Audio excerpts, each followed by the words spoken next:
नमस्कार, कृषक र कृषि अनुसन्धान कार्यक्रममा स्वागत छ। म मीना आचार्य।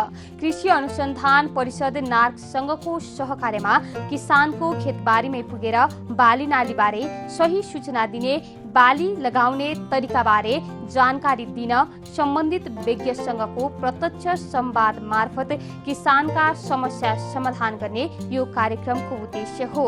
कृषकलाई आधुनिक प्रविधि प्रयोगसँग जोड्न र कृषिलाई थप यान्त्रिकीकरणमा रूपान्तरण गर्न कृषक र कृषि अनुसन्धान कार्यक्रमले जोड दिँदै आएको छ। आज हामीले माछा पालन सम्बन्धी कार्यक्रम तयार पारेका छौँ। नेपाल विश्वमा जलस्रोतको धनी देश मध्येको एक हो। यहाँ हजारौं खोला नाला छन् र ती खोला नालामा फरक फरक प्रजातिको माछाहरू पाइन्छ। अझ व्यावसायिक रूपमा नेपालमा grass carp, silver carp, big head, नैली, कोमन कार्प लगायत विभिन्न प्रजातिका माछाको व्यावसायिक पालन हुँदै आएको छ। नेपालमा 200 भन्दा बढी प्रजातिका माछाहरू पाइन्छ। ती माछा पालनको लागि कस्तो वातावरण चाहिन्छ, यसबारे तयार पारिएको यो रिपोर्ट हेरौं।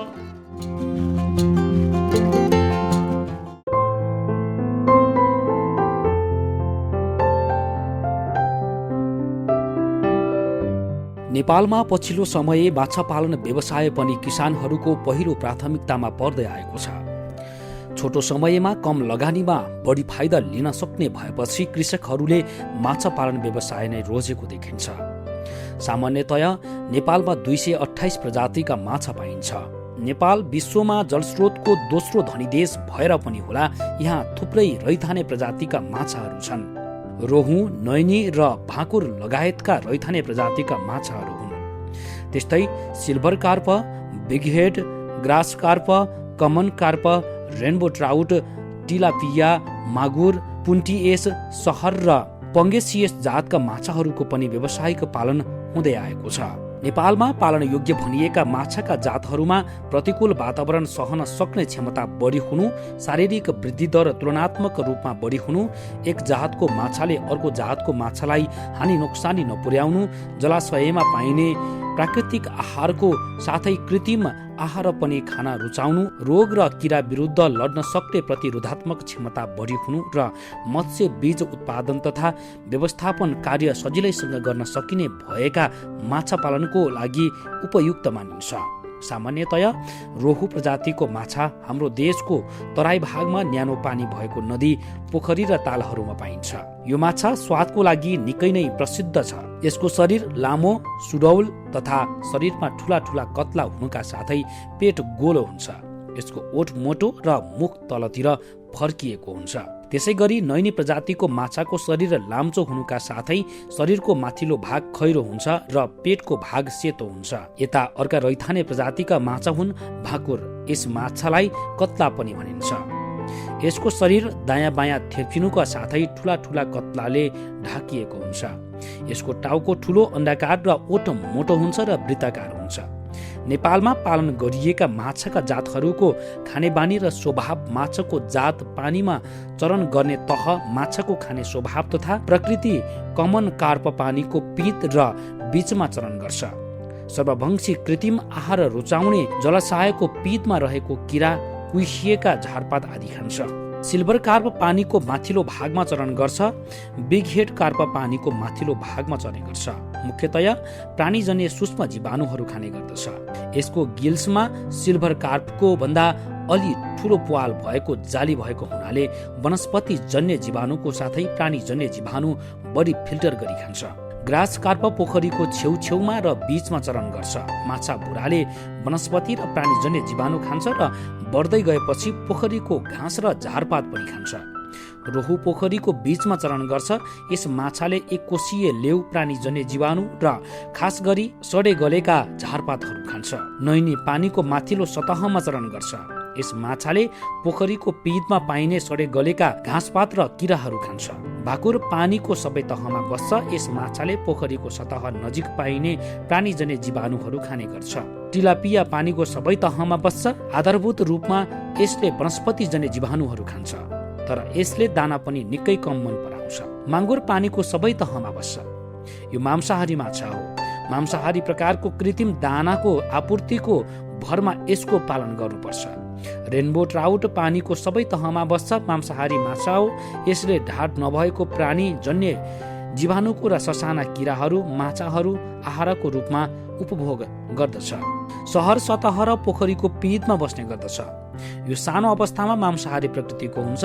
जति जति बढ्दै जान्छ यसको खाने स्वभाव परिवर्तन हुन्छ र पछि परिपक्व अवस्थामा मुख्यतया वनस्पतिजन्य सूक्ष्म जीवाणुहरू प्रमुख रूपमा र केही मात्रामा प्राणीजन्य जीवाणुहरू पनि उपभोग गर्दछ। बच्चाको मस्तिष्क विकास गर्न होस् वा गर्भ अवस्थामा स्वस्थ रहन नै माछाको सेवन उपयोगी मानिन्छ। माछा फ्याटी एसिडको एकदमै राम्रो स्रोत हो। यो स्वस्थ शरीर, मानसिक विकास तथा स्वस्थ मुटुका लागि लाभदायक मानिन्छ। माछा प्रोटिनयुक्त हुनुका साथै यसमा चिल्लोपना कम हुन्छ। स्वस्थ शरीरको लागि आवश्यक पर्ने सम्पूर्ण पौष्टिक तत्त्व माछामा पाइन्छ। हप्तामा 2 दिन माछाको सेवन पनि हाम्रो स्वास्थ्यको लागि निकै लाभदायक मानिन्छ।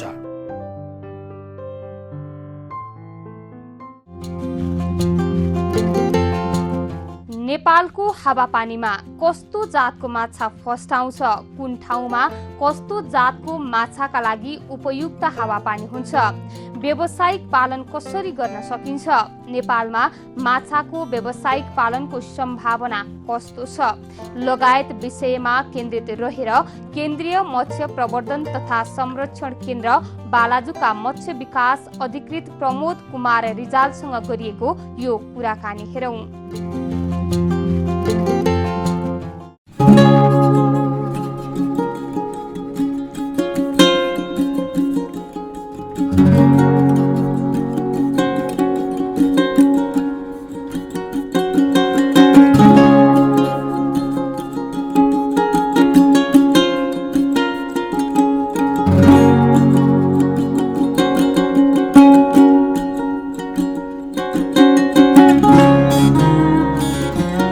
समग्र मत्स्य पालनको इतिहासलाई केलाउँदाखेरि विभिन्न चरणहरू पार गर्दै आज हामी यो अवस्थामा आइपुगेका छौँ र 2003 सालमा तत्कालीन कृषि परिषद अन्तर्गत मत्स्य शाखाको स्थापना गरी हामीले माछाको कार्यक्रमहरू चाहिँ सञ्चालन गरेका थियौँ र त्यही बेलादेखि हामीहरूले अहिले जुन नेपालमा चाहिँ विभिन्न काप प्रजातिका माछाहरूको चाहिँ पालन भइरहेको छ, ती काप प्रजातिका माछालाई पनि हामीहरूले समयमा चाहिँ हामीहरूले जस्तो 2013 सालमा हामीहरूले कमन काप भित्र्याएर सुरु गऱ्यौँ भने त्यसपछि पटक पटक हामीहरूले कहिले बिघेड काप, ग्रास काप, सिल्भर काप त्यस एवं रीतिले चाहिँ रहु नैनी भाकुरहरूलाई पनि हामीहरूले चाहिँ लिएर आयौँ र यहाँ चाहिँ हामीहरूले चाहिँ पालनको सुरुवात गऱ्यौँ र पालनको सुरुवात त गरियो, माछा भित्र्याइयो, तर व्यावसायिक रूपमा चाहिँ हामीहरूले चाहिँ 2036 सालबाट चाहिँ यसको प्रजनन गर्नलाई चाहिँ हामी सफल भयौँ र तत्पश्चात चाहिँ जुन व्यावसायिक मत्स्य पालनको सुरुवात भयो, प्रजननको सुरुवात त अगाडिदेखि नै भएको थियो, तर व्यावसायिक रूपमा चाहिँ 36 सालबाट मात्र चाहिँ यसको चाहिँ पालनको चाहिँ सुरुवात भएको चाहिँ हामीहरूले पाउँछौँ र अहिलेसम्म चाहिँ हामीहरू चाहिँ जुन यो माछाको अहिलेको अवस्थामा आइपुग्दाखेरि चाहिँ हामीहरूले पालिआएका जुन 7 जातका कापहरू भन्छौँ त्यो कापहरूको चाहिँ महत्त्वपूर्ण योगदान रहेको छ। तर समय सान्दर्भिकता अनुसार बेला बेलामा चाहिँ किसानहरूको चाहना अनुरूप र मत्स्य विकास कार्यक्रमको कार्यक्रम अनुसार पनि हामीहरूले चाहिँ अन्य माछाहरूलाई पनि बेला बखतमा भित्राएका छौँ र जुन चाहिँ अनुसन्धानका क्रममा रहेका पनि छन्। तर अहिले हालसालै हामीहरूले चाहिँ जुन पंगासियस काप जातको माछा हो त्यसलाई पनि हामीहरूले चाहिँ काप जातका माछाहरू जस्तै यसलाई पनि हामीहरूले चाहिँ पालनको लागि सिफारिस गरिएर पालनको सुरुवात त भइ नै सकेको छ, र हामीले अझ पनि विभिन्न जातका माछाहरूको चाहिँ अध्ययन अनुसन्धान गरिसकेपछि किसानहरूको पोखरीमा पाल्नका लागि उपयुक्त जातहरूलाई चाहिँ छनौट गरेर चाहिँ हामीहरूले भित्र्याउनको लागि चाहिँ आउने दिनहरूमा चाहिँ हामीहरूले अध्ययन परीक्षणहरूको पनि कार्यक्रमहरू चाहिँ हामीहरूले गर्ने सोच बनाएका छौँ, जसको चाहिँ म्यान्डेट चाहिँ हाम्रो चाहिँ नार्कलाई पनि छ हैन, र उहाँहरूले पनि यसमा चाहिँ काम गरिराख्नु भएको छ।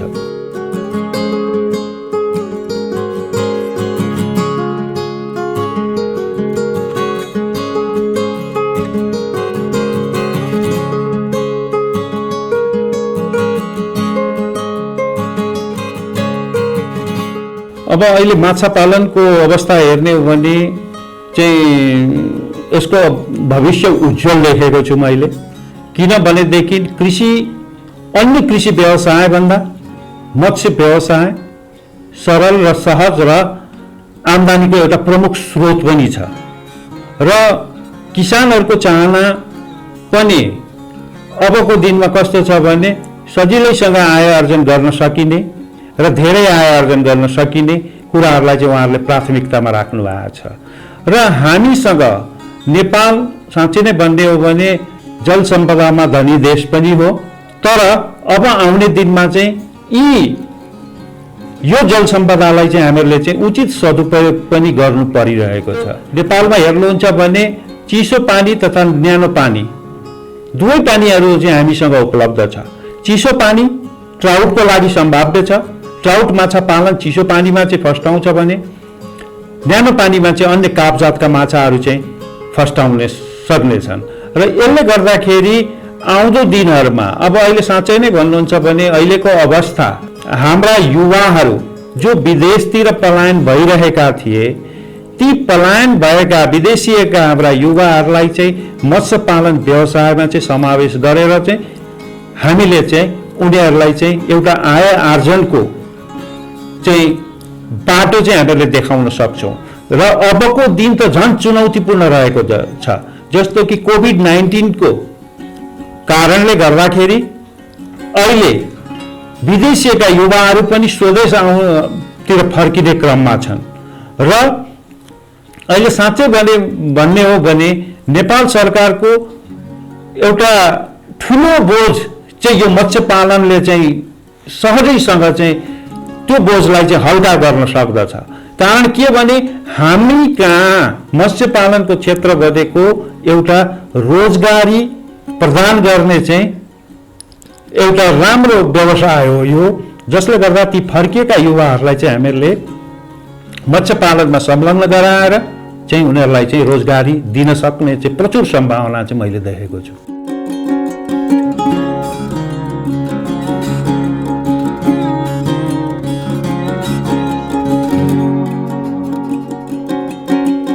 अब सम्भावनाका कुराहरू त मैले भनिहालेँ हैन। चुनौती भन्दाखेरि अब चुनौतीमा चाहिँ अब म के भन्न चाहन्छु भनेदेखि जस्तो कि हाम्रा जलाशयहरू जो चाहिँ अहिले चाहिँ सही उपयोग हुन सकिरहेका छैनन्, जस्तो कि प्राकृतिक जलाशयहरू र जो सार्वजनिक जलाशयहरू छन् गाउँघरहरूमा पनि अहिले स्थानीय निकायमा यो सार्वजनिक जलाशयहरू प्रशस्त मात्रामा छन्, तर तिनीहरूको चाहिँ सही सदुपयोग भइरहेको मैले देख्दिनँ। र अब स्थानीय निकायहरूले पनि एउटा कुरो के गर्नुपर्छ भने ती जलाशयहरूको चाहिँ उचित व्यवस्थापन गरेर ती आएका युवाहरूलाई चाहिँ त्यो उपलब्ध गराएर सहज रूपमा चाहिँ उपलब्ध गराएर चाहिँ उनीहरूलाई लगाउन सक्नुपर्छ। त्यसै गरी मत्स्य पेसामा संलग्न हुन चाहने ती युवाहरूलाई सहुलियत दरमा चाहिँ ब्याङ्कबाट चाहिँ रकम उपलब्ध गराएर सहुलियत ब्याजमा चाहिँ उनीहरूलाई चाहिँ यो पेसामा चाहिँ संलग्न हुनलाई चाहिँ एउटा हौसला प्रदान गर्नुपर्ने हुन्छ।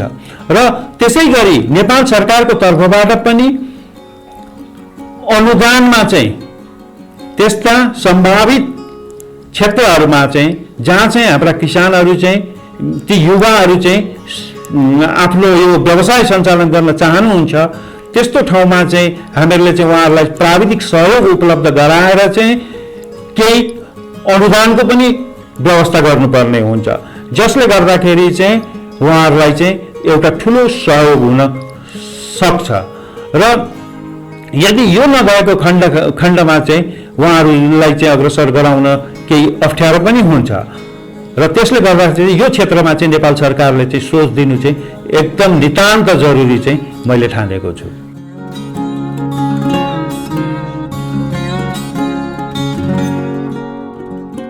सम्भावना त मैले भनिहालेँ होइन।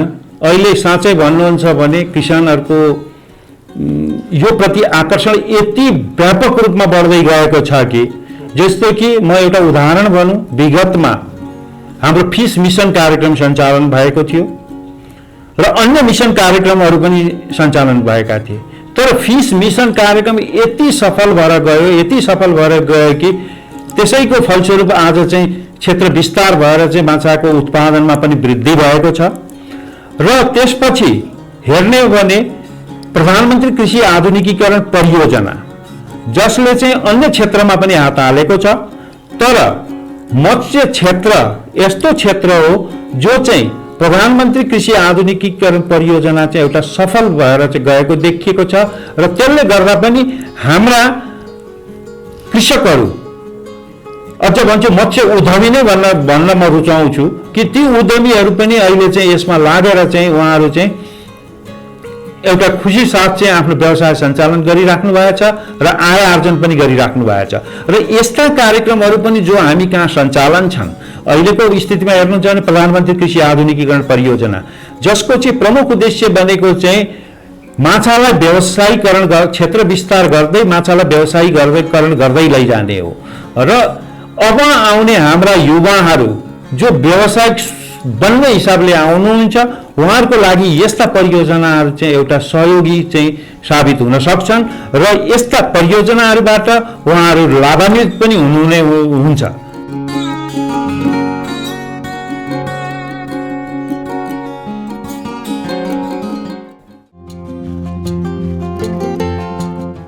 नेपालमा पाइने माछाका जातहरूमा प्रतिकूल वातावरण सहन सक्ने क्षमता बढी हुनु, शारीरिक वृद्धि दर तुलनात्मक रूपमा बढी हुनु, एक जातको माछाले अर्को जातको माछालाई हानि नोक्सानी नपुर्याउनु, जलाशयमा पाइने प्राकृतिक आहाराको साथै कृत्रिम आहारा खान रुचाउनु, रोग र किरा विरुद्ध लड्न सक्ने प्रतिरोधात्मक क्षमता बढी हुनु र मत्स्य बीज उत्पादन तथा व्यवस्थापन कार्य सजिलै गर्न सक्ने खालका हुन्छन्।